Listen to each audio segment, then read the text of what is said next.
7, gente en situación de calle. El proyecto 7 tendría que buscar por internet la información del proyecto 7, ponen proyecto 7 Buenos Aires y enseguida encuentran un montón de información. El discípulo del diablo, vida de Monteagudo y diálogo de la Unión Latinoamericana, de Javier A. Garín, editorial Duncan. Nuestro común amigo, Javier Nuestro común Garín. amigo. Está hablando nuestro invitado, ya lo vamos a ir a la presentación. Liberalismo o intervencionismo, debate sobre el rol del Estado en la economía argentina 1870-1935. Economía, política y sistema financiero, la última dictadura cívico-militar de la Comisión Nacional de Valores. Estuvimos en la presentación de esos trabajos, lo pueden buscar en internet.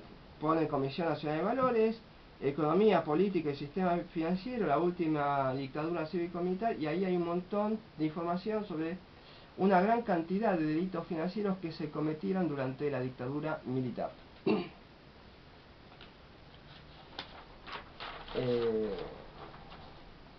Interpretación de las cláusulas de compra-venta internacionales de Néstor Alexink, de Educomex, editorial Educomex. La dirección de las organizaciones Remando en un mar de dulce de leche, de Raquel Sastre. Derechos humanos, economía, política y sistema financiero, ciclo de seminarios y conferencias en la Comisión Nacional de Valores, que esto es exactamente eso, la recopilación que está online de conferencias que dio la Comisión Nacional de Valores sobre el tema de los delitos económicos que se cometieron durante la dictadura militar. El último Perón, 40 años después, de Javier A. Garín, editorial Duncan. Y pueden, si están interesados en el software libre, ir a la página de www.solar.org.ar. Y ahí van a tener un montón de información de gente que está de una ONG que está trabajando con el sector público nacional para convertir a todo el software del sector público nacional en un software libre para que sea gratis el uso y no dependamos de Microsoft y de otras empresas transnacionales que siempre aparecen muy vinculadas con alguna de las siglas que conforma el Pentágono. Vamos a nuestro invitado de hoy, por enésima vez, Raúl Eastman, amigo de Javier A. Garín. Y próximo coautor de un libro, porque yo estoy relaborando el último Perón y ampliándolo. Es un trabajo de largo aliento porque es una temática muy importante, la última etapa política de Perón. Javier lo pone en su libro Desde la llegada de Perón al país en el 72, y en mi opinión el último Perón arranca con la dictadura militar del 66. Por eso hago una relaboración de más largo plazo y estoy en la etapa de lectura y vamos escribiendo de a poquito la relaboración de ese libro. Una pregunta, ¿no? Vos cuando por curiosidad, por chusmerío, cuando escribís, te pido que te acerques al micrófono, por favor. Escribís un borrador y después lo corregís muchas veces, como hace algunos, o escribís muy... Yo escribo y relaboro constantemente, no lo llamo borrador, escribo el texto y después lo vuelvo a relaborar. Escribir implica un cierto disturbio personal. Me puedo despertar a las 3 de la mañana con una idea para poner en tal fragmento del libro, y si no lo pusiste te olvidaste de esa idea, así que te tenés que levantar. Ahora vivo en un departamento con calefacción central en invierno, pero en una época en que vivía en un departamento frío, me levantaba, yo no soy friolento, y escribía y después volvía a la cama. Así que no sigo el concepto de borrador. El texto, gracias a la computación, puede ser reelaborado infinitamente. Perfecto. Y en realidad nunca sabés si está realmente terminado el libro. Sí, porque lo podés llevar a la editorial y se te ocurre un montón de cosas, etcétera. Es verdad. Información de contacto para ver tu revista digital. Presentados tu revista digital.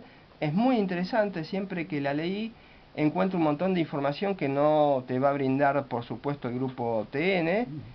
Una perspectiva diferente. Y quisiera que lo presentes. www.redaccionpopular.com, todos los días en la portada hay 5 artículos distintos y después se pueden recorrer las secciones para ver lo que hay en las secciones, que hay absolutamente de todo. Ya que estoy, paso un chivo, en el mes de diciembre estuve en Perú presentando un libro que me olvidé de traerte un ejemplar hoy porque me desperté tarde, y me publicaron en Lima un libro de cuentos eróticos y lo estuve presentando. Están las filmaciones de 4 de las 5 presentaciones que se hicieron en Perú en la sección cine, video y videoclip, por ejemplo. Bueno, ya que estamos hablando de cuentos eróticos, este jueves se estrenó una película que se basa en un libro erótico, bla bla. Te digo que se llenó de adolescentes y de mujeres solteras. ¿Y por qué no hombres en banda también? No, está bueno, pero el que esté soltero puede ir porque hay una gran cantidad de... Y está lleno de... Una aglomeración de mujeres interesante, y hay para elegir. Y mujeres solteras, mujeres solas, sí, y también sí. Son muy suculentas las mujeres que están casadas, son mucho más sabrosas cuando están casadas con otro. Entonces, y no están bien atendidas, digo, por decirlo. Ya no había necesidad de decir tanto. Pero bueno, estaba sugerido. Pero el mercado cuentos eróticos, literatura erótica, que hay un mercado importante, yo no sabía que era tan importante. Podés levantar al que quiera, va a esas reuniones y hay para levantar. Además, las minas leen eso y se les vuelve loca la cabeza y se... Mira, el erotismo es una cuestión muy importante en los seres humanos. Solamente, como dijo un escritor amigo en una de las presentaciones que se hicieron en Lima, solamente el imperio muy fuerte del catolicismo hizo que se adormeciera el erotismo. Pero si vos vas, por ejemplo, a leer Gregorio de Tours, un historiador, obispo cristiano de la época, católico de la época medieval, obispo de Tours, vas a ver que había clérigos que aprovechaban que el marido no estaba en su casa para atender, en tus palabras, el sentido de atender que utilizaste vos, a las esposas de los campesinos. O sea, el erotismo estuvo adormecido por la fuerza del catolicismo, pero nunca muerto en el mundo occidental. Exactamente. Bueno, el Marqués de Sade, no sé si cabe también calificarlo de erótico. Tiene rasgos de erotismo y otras derivaciones también, pero también tiene que ver justamente con una etapa, la Revolución Francesa, que rompió las ataduras de la religión sobre la vida cotidiana. Hannah Arendt, una filósofa alemana de gran parte del siglo XX, nació a principios de siglo aproximadamente y murió en 1964, que además tuvo un amor adúltero con su maestro, el filósofo Martin Heidegger. Hannah Arendt... Es cierto que Heidegger fue uno de los... Heidegger estuvo casado toda su vida con su esposa y tuvo una relación paralela con su alumna Hannah Arendt, que huyó del nazismo, que nunca lo corrió a Heidegger porque fue un entusiasta de la ideología de Adolf Hitler.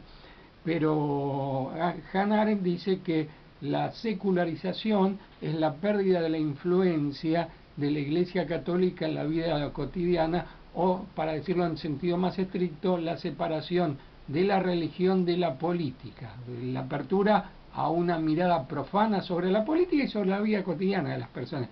En ese espacio de secularización se cuela la elaboración de Sade. Perfecto. Repetí una vez más tu revista digital. www.redaccionpopular.com. Bueno, ¿y te parece que empecemos a hablar con el caso Eastman? No, yo soy Eastman, no soy Nisman. Ay, perdón. Estoy. Un amigo escritor peruano me hizo ese cartel. No soy Nisman, soy Eastman, y yo lo difundí por Facebook porque era plenamente útil en ese momento diferenciarme de una figura que siempre jugó para los servicios de informaciones de Estados Unidos y del Mossad. Si querés empiezo por el final. Mi pregunta iba a esto. La CIDE en Argentina controlaba una red, controla narcotráfico, prostitución VIP y prostitución para financiarse, porque roban para la corona, para financiar operaciones negras, para tener un buen nivel de vida ellos y para tener con qué extorsionar a políticos, empresarios, jueces, fiscales. Y además, en todo eso, la CIDE funciona como una estación de la CIA y a veces tienen operaciones conjuntas con el Mossad o no. Eso es una parte. La CIDE prepara, por ejemplo, causas judiciales, se la da a los jueces, los fiscales. Los jueces o fiscales levantan el teléfono, lo difunden con periodistas que también forman parte de... Cobran de la CIDE, de la CIDE. En el año 2012 difundió una lista de un montón de periodistas, algunos de ellos con fama de progresistas, que cobraban dineros de la CIDE. De la CIA. De la CIDE. De la CIDE. Y lo cual no quita que cobren también dineros de la CIA. No te lo van a decir si reciben unos dólares de la CIA o unas libras del Mossad. ¿Libras esterlinas? No, libras israelíes. Ah, libras israelíes. Y después se genera una causa, te inventa una causa cualquiera, se genera un escándalo mediático cuando a la corta o larga la causa no tenía ningún sustento, la causa se cae y después la gente piensa, se genera una confusión general que hace que el nombre de una persona honesta sea mala palabra, honesta o no, a veces es un enemigo, un enemigo de ellos y es tan deshonesto como ellos. ¿Te parece raro mi análisis? No, no me parece raro, pero lo mío no es el análisis del bajo fondo. Así como vos lo planteaste, es un manejo de bajo fondo que ya ha sido analizado además de por la ensayística, por un novelista norteamericano que se llamaba Dashiell Hammett, que tiene una novela que se llama Cosecha Roja, donde muestra que no hay ninguna diferencia central entre los negocios legales y los negocios ilegales. O sea que, y no hay una diferencia central, una raya tajante entre la policía y la delincuencia, entre la política y la delincuencia. Entonces, ese tipo de análisis no es el que yo prefiero hacer, porque tal vez lo haga desde el punto de vista literario en algún momento, pero yo quiero hacer un análisis político de esta cuestión de los servicios y de Nisman. En principio, en el año 2003, cuando asume Néstor Kirchner, era un presidente muy débil. Entonces, de algún lado se tenía que apoyar para manejar los servicios de información. Entonces, hizo algún tipo de acuerdo con Estiuso, el tan nombrado Estiuso en este momento. Como parte de ese acuerdo, como parte de algún acuerdo que se haya hecho con el gobierno de los Estados Unidos, o sea, el gobierno de Néstor Kirchner fue un gobierno no cipayo, pero que nunca quiso enfrentarse abiertamente con Estados Unidos. Recordad que en el año 2004, cuando Bush lo llamó, inmediatamente Néstor viajó a Estados Unidos y hizo ese gesto de tocarle las piernas y hacerse fotografiar como para poner una diferencia con etapas anteriores. Pero los Kirchner nunca fueron gobiernos que quisieran enfrentarse con Estados Unidos. Entonces, cuando partamos de que el atentado de la AMIA es un caso grave de encubrimiento por parte del Estado argentino en la etapa anterior a los Kirchner. Ahora nos vienen a hablar los responsables del encubrimiento de que este gobierno está encubriendo. Es un atentado que inclusive yo llegué a escuchar que fue realizado por fuerzas del Estado israelí, y no visiones descabelladas dijeron eso. O sea, no existió nunca la Traffic no existió. O sea, nos contaron un cuentito y lo encubrieron. Hubo funcionarios del ejército, de la CIDE y del Estado argentino que protegieron la realización del atentado. O sea, estuvieron haciendo zona liberada para que actúen los que hicieron el atentado. Entonces, en el año 2004 buscaron darle nuevo aliento a la investigación nombrando un fiscal especial y eligieron a este señor de un apellido similar al mío, que por suerte no es de mi familia ni nada por el estilo, que tenía antecedentes muy complicados. Fue el que convalidó la desaparición de 2 militantes del movimiento Todos por la Patria durante el asalto del año 1989 al cuartel de la tablada. A ver si entendemos lo que digo. Si los mataron, no se podía decir absolutamente nada. Estaban heridos y el ejército contó que se escaparon. O sea, es un cuento chino. Y Nisman firmó el dictamen que habían presentado los defensores de los militares, que era a todas luces un dictamen encubridor de un asesinato y desaparición de los militares. Vuelvo a insistir, si los mataron en el enfrentamiento no hay nada que decir, pero si estaban desarmados, los mataron y lo hicieron desaparecer en un delito por parte del ejército. Nisman lo encubrió y era parte de la investigación previa al 2004. Los otros fiscales que participaban, Müller, Amon, creo que es el otro, están procesados y van a juicio oral por el encubrimiento de la AMIA. Lo nombran a este Nisman para que desarrolle la pista iraní. No podía investigar la conexión local. A nadie se le va a ocurrir que va a venir un iraní que no habla ni siquiera castellano, y si no me empujen el equipaje que traigo explosivos. O sea, esa bomba se hizo con una conexión local.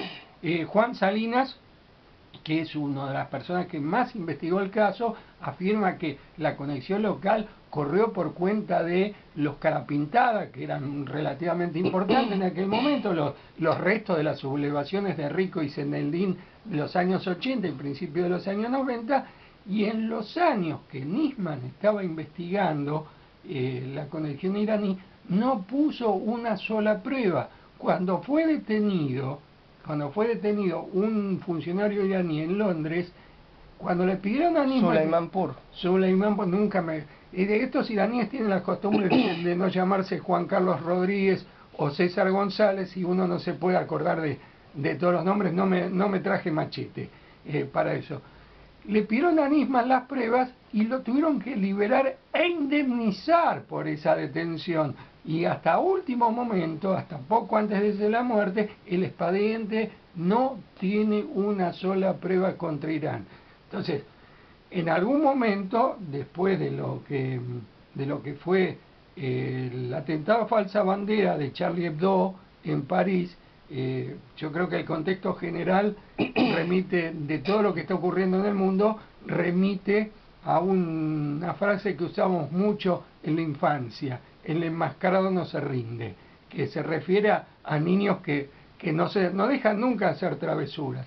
Pero en este caso no son niños, sino el imperialismo norteamericano, que débil como está, no deja de atacar en ningún frente. Entonces, en ese contexto general en que el imperialismo se enfrenta con sus propios aliados en Ucrania, intenta desestabilizar al gobierno de Venezuela, busca la baja del precio del petróleo para incidir en la geopolítica latinoamericana y debilitar a Rusia, cuya resurrección como Estado Nacional se basa en el precio de los productos naturales en general y el petróleo y el gas en particular.